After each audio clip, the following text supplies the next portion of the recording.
I can remember back as far as when I was probably 15. And this is about, you have to pay attention to their, the way they act or react when you cry. I know for a fact back to age 15 when I started making girls cry, how it made me feel. Three things will happen. Well, three things happen with me. The first thing is going to happen is when you start crying, they're going to look away. And when they look away, it's to hope that you don't say, "Hey, Leon, you see him crying, can you hug me? At least can you pay attention to me? Can you look at me?" And every time I made her cry, or if she cried for something, for a reason, something that happened to her in her life, I didn't like women crying around me. And so the first look away, I would look away as if I hope she doesn't ask me to console her. So when they pay attention to when you cry, for whatever reason, pay attention to how they act and react. That will tell you a lot about their emotional detachment. So I look away. The second thing they're going to do, well, let me finish talking about the look away. When I looked away, I was hoping that she wouldn't want me to be a part of her crying.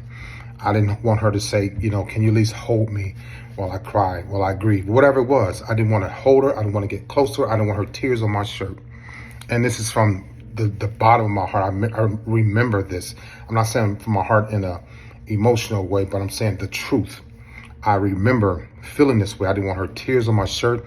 I didn't want to feel her breathing. I didn't want to feel her shaking. None of that. I didn't want to hear her crying. So please pay attention to how they act or react when you cry. The second thing they're going to do is go into a complete rage.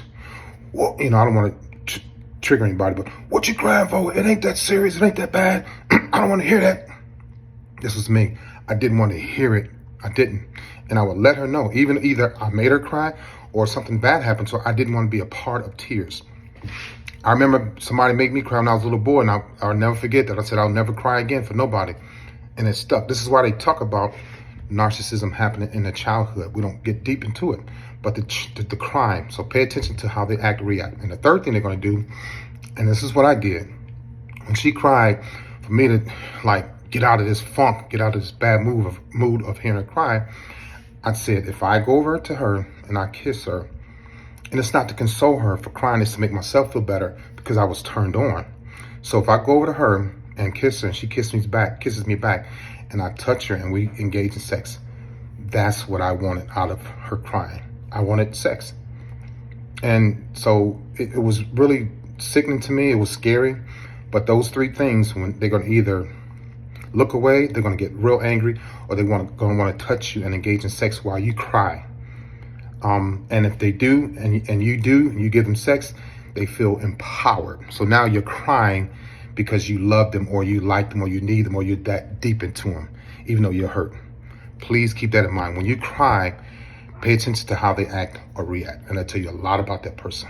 You have a great day.